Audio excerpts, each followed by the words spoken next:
important was it for you to be here today? It's important.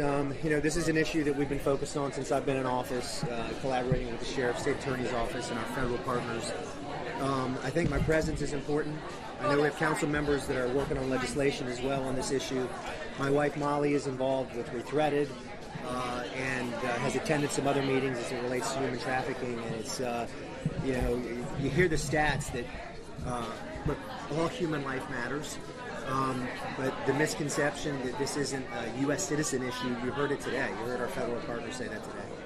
Do you feel like the city of Jacksonville has made headway against human trafficking during your two administrations? And that's what we're doing now. That's what we're working to do.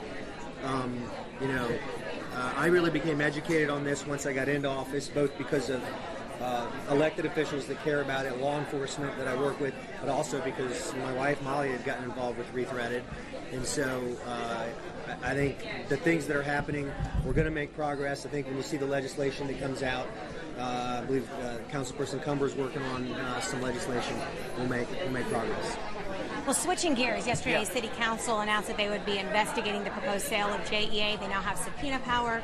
Are you prepared to testify under oath if you're called?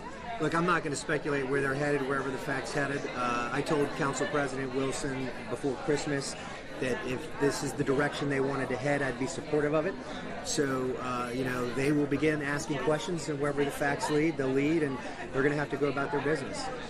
Were you personally involved in the proposed sale of JEA? I was involved in supporting the process, which I went before a council committee, you'll remember, I believe late November, early December, and said, look, we tried to have this conversation 2 years ago. I supported the process. I think we should have been able to evaluate where it ended up, where it would potentially land, but we didn't get there. The outcry became incredibly loud, and I asked folks to pull the plug. I have never directed anyone to privatize an independent authority. By the way, I do have that power under the charter. If you look at the charter, it specifically states that the mayor has the power under the charter to explore privatization and to push privatization of government-related entities.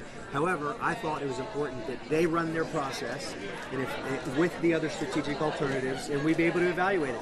But that's not where it ended up. Privatization, from my perspective, is now off the table. I won't be a part of any revisiting it at all.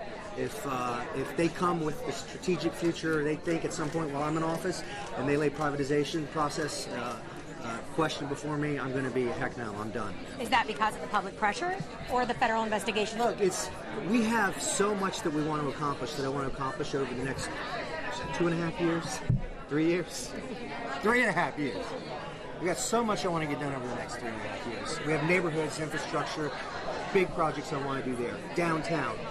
I'm back in conversations with the superintendent of our schools, Dr. Green, about seeing how we can move forward and get our schools fixed.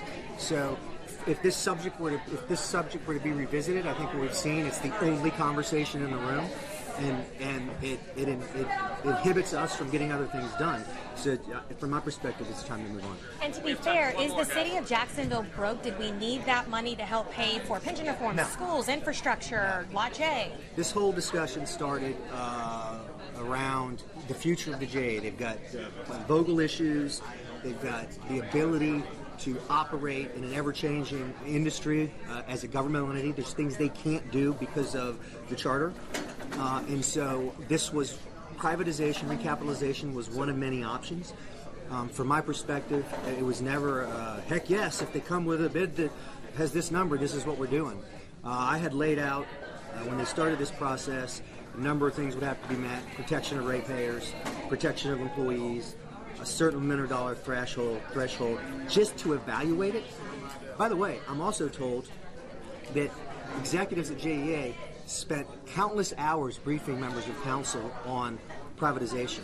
I can tell you I never had those briefings. All I said was, run a process and we'll see where it lands. Has this put immense pressure on your office?